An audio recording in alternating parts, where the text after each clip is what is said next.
Today on the show, from Scott Pilgrim vs. the World and Star Trek Picard, Alison Pill, narrating a chapter of The Matrix novelized by 4-time Emmy Award-winning writer Rachel Axler, plus James Mannion. It's The Novelizers. Don't want your popcorn, don't want your milk duds, don't want my shoes stuck in pools of sticky cola. Don't show me romance, don't show me fist fights, just show me words printed out under the book lights. Yeah, baby, novelize the movie. Give me sentences, paragraphs, and nothing to see. Yeah, novelize the movie. Write a book and turn it into a podcast. Welcome to The Novelizers, a podcast where comedy writers from your favorite shows turn your favorite movies into hilarious audiobooks, narrated by your favorite actors and comedians. How do we know they're your favorite? Because we're spying on you. And we've got an amazing episode today. We have a chapter of The Matrix novelized by Rachel Axler, a 4-time Emmy-winning writer from Veep, The Daily Show, Parks and Rec, and How I Met Your Mother. She's currently adapting a Dave Eggers book for HBO. Wow, this sounds like the kind of show I'd want to support. How can I do that, Stephen? Glad you asked. It's easy to keep this show on the air. You just got to go to Patreon, search for The Novelizers, and then pledge $1 a month, or if you're Bill Gates, $5 a month. Every cent goes right into production. Before we hear that chapter, Kevin, where are we in the story so far? The team is being chased by a sentinel that wants to find them and kill them. So they find a place to hide. Neo meets up with Cypher that is clearly doing something that he shouldn't be doing, and he starts to question Neo and gives him a tip about how to handle the agents. And then we cut to Cypher having dinner with the agents, and he is plotting to set up and hand over Morpheus. Thanks, Kevin. Now, Alison Pill, novelize us. Novelizers, The Matrix, Chapter 12. All pills are great. Sponsored by Fluvonutrix, by Rachel Axler. Narrated by Alison Pill. This chapter of The Matrix is sponsored by Fluvonutrix.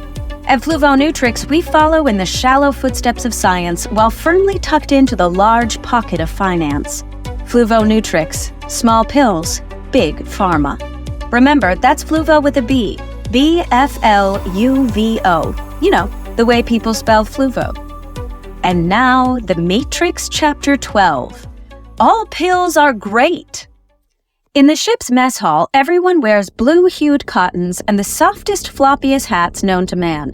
The kind of hats where there's technically a brim, but let's be serious, what's it doing? It's not providing shade. It's not providing heat. These hats are not for function. So if they're fashion, maybe we call them gnomecore. All the crew goop up the same gloppy gruel out of tin bowls that would be just as fashionable and possibly more functional helmets, and shovel it into their mouths. But Neo, who doesn't know anything anymore except all of karate, just lets it drop from a spoon back into the tin, too embarrassed to ask the others where his food hole is. A crew member named Mouse has a 7-hour monologue about the gruel's flavor, and Dozer, another crew member, describes it as a single-celled, vat-grown protein with synthetic aminos, vitamins, and minerals. Dozer says it contains everything the body needs, but Mouse disagrees, and honestly, so do we. Because we don't see the signature bubbles indicating that they've mixed in Formula 2J. Formula 2J is an easily digestible powder that can be mixed into anything from your morning smoothie to your all-day single-celled protein. The slightly metallic fish flavor tells you it's not just a supplement, it's a lifestyle. Formula 2J, be the you didn't know you could be, because you weren't. But now you are. Formula 2J has been awarded 22 thumbs down by the FDA, but has been provisionally approved by the Food and Drug Administration as a potential drug. Side effects may include spontaneous droop ass, fourth finger dystopia, and catnip blood. Guaranteed to give you dangerously high levels of vomit. Should not be taken with milk. So then Mouse tells Neo he designed the woman in the red dress and basically insinuates that he can let Neo touch her digital parts if he wants. Neo would respond, but he's busy chewing his own teeth to make it look like he remembers how to food. Then Morpheus comes in and is like, I'm taking Neo to see you-know-who, and everyone takes a long moment to turn their heads significantly.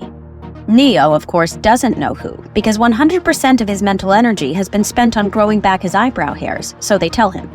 The Oracle. And then it's all green dripping numbers and spinning and phones ringing and more spinning as they strap into the ship, which most certainly makes the entire crew dizzy and disoriented. Not a great feeling. They should ask their doctors about Vilomab. Vilomab is an anti-vertical suspension that can be taken in liquid or tablet form. proven via science-adjacent testing to reduce feelings of room spinniness by up to 400,000%. And those are stats directly from a medical professional who lost his license for completely unrelated reasons. Vilomab. It doesn't taste like eggs when you swallow it. Do not leave Vilomab out on the counter or it may self-replicate. Side effects include insomnia, moral unrest, and naming your cat Agatha Frisky. Do not take Vilomab while driving unless you're cool with only turning left. Avoid discussions about God while on Vilomab. If you must discuss God, for goodness sake, refer to it as a spirit or power, not a gender. If you begin to experience loss of property, stop taking Vilomab and wash out your eyes immediately for 4 to 6 years. Not to be taken with or without milk. Now, the phone's still ringing, but they're back in the sunny Matrix, which we know because the Journey has put sunglasses on everyone, and Trinity appears to have taken a shower but didn't have time to dry her hair. Everyone stares at the ringing phone because only Morpheus knows which part to talk into. So he walks over and picks up the receiver, but instead of hello, he says, "We're in," because he can't get everything right all of the time. Jesus. So they all leave the building that I guess the ship landed inside, and Neo looks around in wonder and confusion, thinking about probably karate. And as they go, Cypher drops his enormous, useless 1990s cell phone into the garbage where it belongs, and ironically, it turns on in there. Isn't that always the way? They pile into a car, and Neo's reflection in the window is like, "What did I forget? Oh, right, everything except martial arts." He watches the Matrix blur by outside and starts to reminisce about noodles. Uh-oh. Looking out a window, feeling depressed, talking about pasta.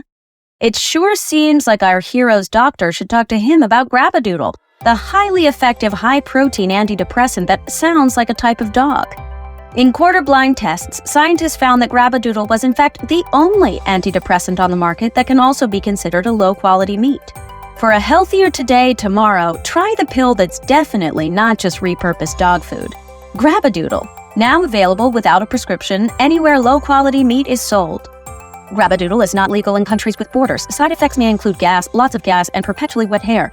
Grabadoodle is currently not approved by the FDA, but 8 out of 10 dogs and 1 stray raccoon were really into it. Not to be taken while discussing milk. In the car, Neo asks Trinity if she went to the Oracle, and Trinity says yes. Neo asks what the Oracle told her, and Trinity says she told me, and then stops and never starts talking again, which is how people flirt in the Matrix. Is it social anxiety? Sometimes Trinity would just prefer to stay home, swaddled in goo, hooked up to a dozen tubes. Sometimes the pleather outfit just feels constricting. Are you a Morpheus on the outside, but sometimes you just want to follow your inner Trinity? Start the sentence, then just... For moments like these, you might ask your doctor if Blabinut is right for you. Blabinut contains a special combination of vitamins, minerals, and actual tiny rocks formulated to irritate the digestive system and stimulate conversation. Although the conversation is often stuff like, "Ouch, my throat," and "Did you just eat actual gravel?" Blabinut, for when sentences. Blabinut is bad, like really, truly terrible. Side effects may include, don't take Blabinut. Seriously, listen to me. I only have 0.3 seconds, so just don't take it, okay, please. I care about you, kid. I worry. So then Neo is like, you didn't finish that sentence, but then he's thinking about karate again, and Trinity's thinking about noodles, and Morpheus tells them they're at the Oracle's house, so they're clearly not going to make out yet. Neo and Morpheus go into a building with very artfully placed bad graffiti that's neither figurative nor legible all over the walls, and get in the elevator and have the kind of conversation everyone has in elevators, where Neo's clearly uneasy and full of karate and noodle knowledge, and maybe urine because they didn't stop to pee before visiting the Oracle. But everything else is just questions, and he's like, "Remind me what's going on?" And Morpheus is like, "Don't worry about it." And Neo's like, "Cool, just 4 more questions. Who, when, where, why?" And Morpheus is like, "Because." And Neo's like, "Okay, but why because?" And Morpheus like, because. And Neo's like, "Huh?" And Morpheus is like, "Exactly." After this illuminating Q&A, by the time the elevator reaches the 3000th floracle, Neo has realized that Morpheus thinks he's the one, which is something he already knew, but karate noodle. And I've got to say, I feel for him.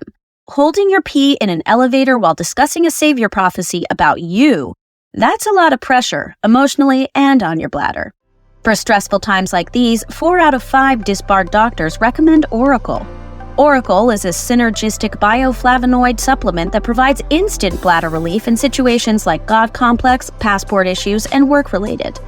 3 out of 9 dentists have never used it, and neither have the other 6. If you need to pee and fast, get the solution that will last. Oracle. You'll never stop peeing. Oracle is a highly suppositive intravenous orbogaster. Side effects may include blueful, glavigum, corcofax, and making of nonsense words. If you norbus any flumsiving, please doral nor union amor fugulously. Claviclu bubble fosters. Finally, Neo follows Morpheus to the end of a hall with more fake graffiti, and there's the Oracle's door.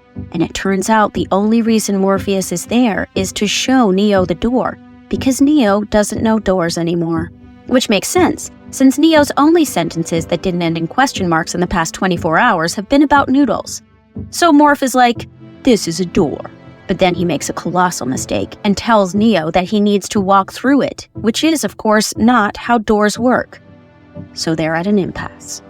And Neo has this look on his face, and it's very clear he's thinking about Fluvonutrix, that's Fluvo with a B, and how our great strides in advancing health could change his entire life. Maybe more than a great stride through a solid door, maybe more than anything in the Matrix. Fluvonutrix. Just take both pills. Thanks, Allison. Each week on the show, we interview someone who I swear to God actually worked on the film The Matrix. Let's hear that interview. All right, I'm here with a James Mannion. He is the grip for the movie The Matrix. Now, I'm still learning about this whole Hollywood lingo, so I don't know what grip is. I'm thinking something that is sticky and you can hold on to it very tightly. So, Mr. Mannion, can you please explain to the people what a grip is? Well, yeah, a grip does involve holding on to stuff. A grip's main job is to help with the camera department to set up cameras, dollies, tripods, and also to work with the electrical department to set up lights. And basically, there's all sorts of stuff that's moving around on a set when it's time to set up a new shot. And a grip's job is to make sure that all of the equipment gets into the right place safely to set up the best shot for the movie. I feel like, and I hope I'm not speaking out of turn here or speaking incorrectly, but I feel like your name shouldn't be Grip. Your name should be MVP. It sounds like you're doing everything there. Yeah, I mean, it is one of those jobs that can be a little bit unsung sometimes, but we're just there to do our job and make sure everything runs smoothly. Everybody, a movie set's like a well-oiled machine, and if anybody wasn't doing their job, everything would fall apart. Was there any stories or anything like on set as a grip that you can just share with us or anything, like share for the viewers and stuff? Yeah, sure. I can share some stories with you. I'm guessing you're probably wondering about how nice Keanu Reeves was, or, how he's such a great guy and everyone loves him. I was not specifically thinking that at all, but it seems like you're kind of leaning into that narrative. So if that's what you want to share, it's just that's kind of what I always get asked about. Whenever people hear that I worked with Keanu Reeves, they all go, "Oh, I've heard that he's such a great guy." For instance, they've heard about the time he waited in the rain to enter his own rap party and he didn't make a fuss about it. He had a rap party?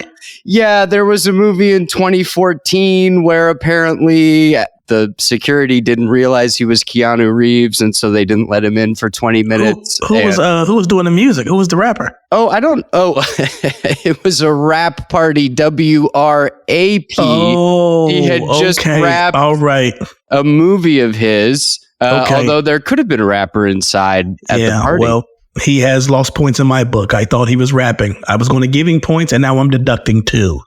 Oh boy. Well, I mean, he is such a good guy. He still has a lot of points, I'm sure.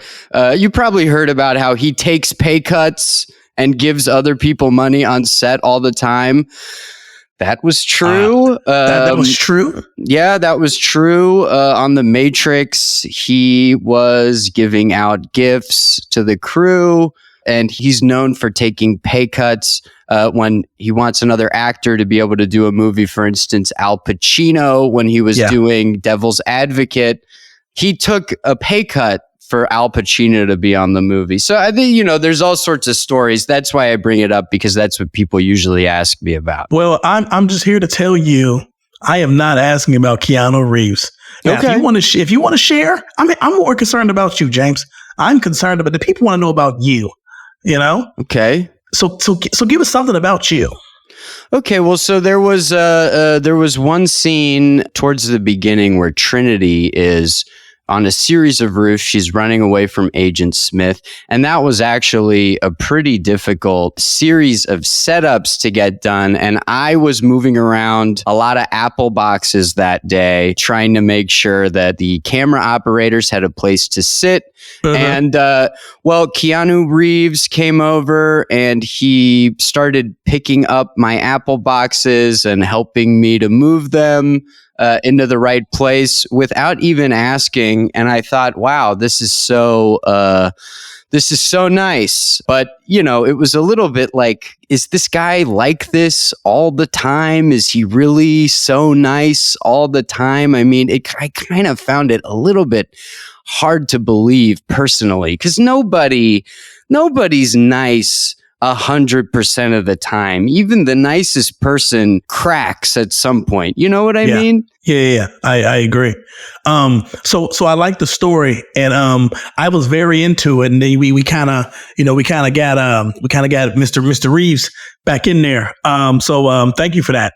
I'm pretty sure he's a nice guy, and I'm pretty sure that he appreciates you call him a nice guy. But let's get into you. Let's get into you, Mr. Mannion. Okay. How was life like growing up? Did you always know you wanted to be a grip or anything like that? When I was younger, I did theater tech. I would help build sets. So I didn't really know that would be a viable career, but it was something I was passionate about. There's something so fun about being on the other side of what the audience is seeing, being behind the scenes. And so after college, I was like, you know what? I'll move to Los Angeles and I'll get a normal job, but maybe I'll pick up a PA job every now and then, just to kind of stay in the periphery and not really thinking that anything would come of it. But just kind of hoping, having this dream that maybe someday I'd get to work on a movie. And actually, I was at a movie working as a PA, sort of just for one day. A friend of mine had gotten me in. I met Keanu Reeves. We're back. This was Speed. I was working on Speed, and you were using drugs on set. Oh no! I was working on the movie Speed. Oh, okay, yeah, the movie Speed. But I might have had a few coffees that day. Listen, who am I to judge? And so Keanu was really nice backstage, and he was talking to me, and he said, "Look, I'm doing this movie, The Matrix, in a few years. I don't know where you're going to be at in your career by then, but I hope to see you there." And I would later found out that he actually got me that job. Oh, he took a pay cut to get you the job? He did say something about wanting there to be one extra grip that they hadn't budgeted for. And so that money must have come from somewhere. Yeah. Good old Keanu, the world's nicest man. Hard to believe, right? Yeah. It's very hard to believe. Let's still, the people want to know about Mr. Mannion. They want to know about Mannion. Sure. What was there ever a situation on set where maybe you messed up, or maybe something didn't work right as a grip, and somebody, saying it didn't work out right for the scene? Was there any issues like that ever happened? Yeah. So there was a scene where basically we had set everything up. It's the one where Keanu he stops time. And there's this big fight scene right before that, very complicated choreography. So when you say, like, was there something that went wrong? Well, yeah, we were shooting the scene and I decided to push one of the lights over into the frame, crashing next to them after they had done all of this complicated choreography, and it completely messed up the scene. And Keanu just completely kept his composure. He wasn't mad at all. I was sort of surprised by that because I thought definitely this would be pretty annoying if I were him. You would think. You would think. I'm working so hard to learn this choreography. I've sustained some injuries during training. We really only have a few shots to get this right. The grip that I stuck my neck out for to get a job is now accidentally, quote unquote, pushing over lights into the frame. That would make me pretty upset. I don't know about you, Kevin. What would you do in a situation like that? I probably would have fired you. Yeah, you would have fired me. You probably would have started stomping around, or at least I would have threw some stuff. Yeah, definitely. You would have threw some stuff. That I think is what most of us would do. Keanu didn't break a sweat. Did not at all. He got a broom. He swept up the little shards of glass from the light that had cracked, and he went right back to work. He gave me a look that was like, "It's okay. You're doing a good job. I believe in you." He didn't say that, but that's kind of what the look he was conveying to me said. Yep. This is great. I'm learning a lot about Keanu. This is great. So I'm gonna ask you a question. Okay. I'm gonna ask you a question. We go, and I'm hoping this about you. I hope we can make this conversation about you. I mean, yeah, people never ask me about me, so exactly. I'm an open book. Yeah, I'm doing my best. So as a child, as a child, I mean, I'm talking like elementary school child. Was there a moment in your life where you sat back and said, this is what I want to do? I want to be in the film industry or anything like that? Or was there something else you wanted to do as a child before gripping became a thing? Well, when I was a child, before I had ever done a play before, I actually had a little bit of an entrepreneurial spirit to me, I guess. And I thought maybe someday I'd want to be a businessman. In fact, my sister and I, we set up a little lemonade stand outside of our house. And I remember that being something I was really passionate about at the time, making lemonade, kind of learning, making mistakes along the way, learning, how do you sell this to somebody, hoping that we would be able to increase our sales every day. And one day, a guy, probably a teenager, came by, and he didn't seem like he had much on him. He had maybe $20. And he walked by, he saw us, and he said, "You know what? Give me the whole stand." Can I stop you right there, Mr. Mannion? Please forgive me. Can I stop you right there? Yeah. I have a question to add. I have a question to add in this situation. Okay. Was that teenager Keanu Reeves? No, that was actually Alex Winter, the guy who went on to do Bill and Ted's Excellent Adventure with Keanu Reeves. God damn it. They're both really... I mean, they're good guys. I have yet to see them crack or do anything bad. Yeah. Okay. Yeah. Normally, Mr. Mannion, the way these interviews work, so we get to know about you, and then we talk about life on the set. But right now, there's a lot about Keanu, and I can go check Wikipedia for that. But I'm sorry. I'm sorry that I guess my stories aren't that interesting, or what you want to hear. I'm just talking about my life. Yeah. Let's keep going. So let's keep talking about your life. Okay. Now, what we like to do here on the Novelized is sometimes we always find out about the drama on set. We like to know about those things. Was there any stories on set that you could share with us that involved that? Like maybe Lawrence Fishburne really did kick Keanu Reeves in the face or something like that. Something like that. Was there anything like that happened on set? Well, yeah, Lawrence Fishburne really did kick Keanu Reeves on set, and that was a moment where because every now and then someone makes a mistake, though, because you're moving your body around really quickly, and things happen. It's hard to do a kick and not and pull the kick and still sell it. And so there was one time where Lawrence Fishburne did kick Keanu Reeves in the face and fully landed it. It was completely unintentional. Lawrence had been trying his best out there They'd been working on this for months. It had been a high pressure shoot because they had to get all this stuff done in a certain amount of time. And some people, there were rumors around set that maybe like Lawrence Fishburne was like actually mad about something that Keanu had done. I don't know what that would have been. I mean, I suppose it's possible that there could have been something that happened where Keanu pissed Lawrence off in some way. Yeah. I think that would have had to probably, just from everything I've seen, probably have been something that Keanu did innocuously that Lawrence misinterpreted and took as a slight. Okay, so I understand you're saying, so Keanu Reeves is a nice guy to work. I understand that. I'm with you. Are you saying that he's never even pissed you off? Well, I understand him not ever being pissed off, but he's never done anything to piss you off either? Well, I suppose the only thing that pisses me off is that, I stay up all night thinking about him and how it is that he can just maintain this composure. Every situation I'm in, every time I lose my cool, it actually kind of makes me more upset because I think about how Keanu would have handled that moment.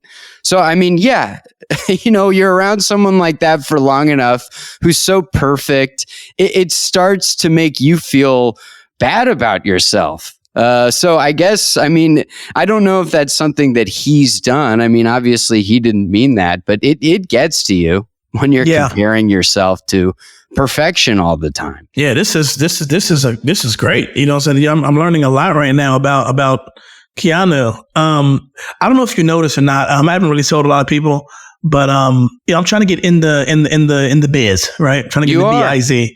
And I've written a lot of screenplays and stuff, and been trying to shop it out there, and trying to get my foot in the door, right? And I have one that I would want to run by you because I think you may be able to help me out with it, and I think it'd be good. If you wanted to hear what it's called.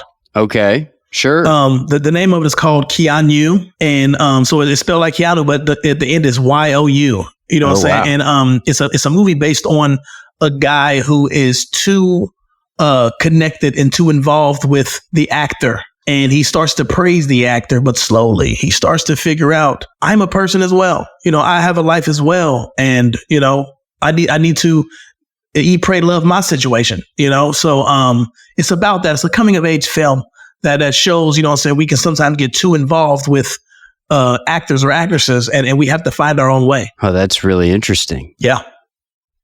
Wow. So Keanu. Mm-hmm. But really, it's not about Keanu. It's about the other person moving on. Yep. Maybe realizing that Keanu is holding them back. Oh, gosh. Because they're too caught up with Keanu. Because Keanu's so good that they're so wrapped up in what Keanu is doing instead of their own personal growth. I think I know someone who I could send this script to. Oh, wow. Okay. I think I know a perfect person for the movie, but yeah, that's good. I'm glad you're on board because I think you understand what I'm trying to get at here. Okay. So Keanu Reeves told me, I'm here for you, whatever you need. Mm-hmm. I think I could send this to him. Well, I don't think I want Keanu in. Okay. All right. And I think that he's pretty intuitive guy. So he's going to pick up that like the famous actor in the movie is about him. I mean, it's practically in the name of the film. Mm-hmm. And he hates all the attention. He's so humble. He doesn't want to be in the spotlight. And you know what? I think when he reads this movie and realizes that his character is the antagonist, the person that's holding this other person back, I think that might really get to him. And we might finally see him crack. I mean, I don't know, but I know that is something that like he would not want to ever be the cause of pain for any other human being. And to be portrayed that way in your script, we might finally be able to see a crack in Keanu Reeves. Do you mind if I send it to him? Yeah. I say go ahead and send it to him. I'm pretty sure you got all his information and blood So yeah, I say go ahead and send it to him. Yeah, I mean, well, I have some of his blood. I don't know how that will help us out in this situation, but yeah, I'll absolutely send it to him. All right. Yeah, I appreciate that. Mr. Mannion, I want to thank you for a great interview today. Thanks. And it was very good to have you here. Oh, it's great to be here. And I appreciate you giving me the chance to, talk about myself, to finally shine a spotlight on people behind the scenes. And I really appreciate it. One of these days, one of these days, it's all going to be worth it. I'm going to see that scowl from him that I've been waiting to see. Something's going to get to him, and finally I'm going to feel better about myself. But, it's a long road in Hollywood, and the road to dreams are paved with nightmares and blood. So thank you so much for giving me the chance to talk about my career, and it's been wonderful. Yeah, not a problem. There you have it, novelizers. We just had here with James Mannion, who gave us a little bit on his life. So, wait, what'd you just say? Did you just call me Keanu? No, it was an accident. It was just his name's been brought up a million times in 15 minutes. So it just happened. It was an accident. Because I could never be him, you could never, you could never mistake me for him because I'm so bad. I'm so awful. What a silly mistake of you to make calling me Keanu. I mean, it's inconceivable. I'm wretched. I'm horrible. Yeah. I'm terrible. I'm an awful human being. You okay there, buddy? But you okay? You okay? Yeah. All right. Fine. Yeah. He'll make me feel better. Yeah, we're gonna let him cry this out, guys. And that's it for us. I've been Kevin Carter signing off. Thanks, Kevin. That's it for our show today. Special thanks to Rachel Axler, Alison Pill, and James Mannion. Join us next week for a special musical episode of the show. Stephen, unplug us from this matrix. Sure thing, Christine. The Novelizers is produced by me, Stephen Levinson, with Graham Douglas, Kevin Carter, Christine Bowen, Dennis DeClaudio, Rob Kuttner, and Sucharis Bokil. Music by Cole Emhoff. Graphic design by Crystal Dennis. Theme song by Andrew Lynn, performed by Knots. Reprise, performed by Paige Beller. Special thanks to Chris Karwowski and WYSO Radio in Yellow Springs, Ohio. The Novelizers is a work of parody unauthorized by Warner Brothers. Follow The Novelizers on Instagram, Threads, Facebook, and TikTok, and please donate to our Patreon. Copyright 2024, Novelizers, LLC. There was a matrix made of computers. There was a guy who could dodge all the bullets. He lived in fluid, just like a fetus. But he was born again like baby Jesus.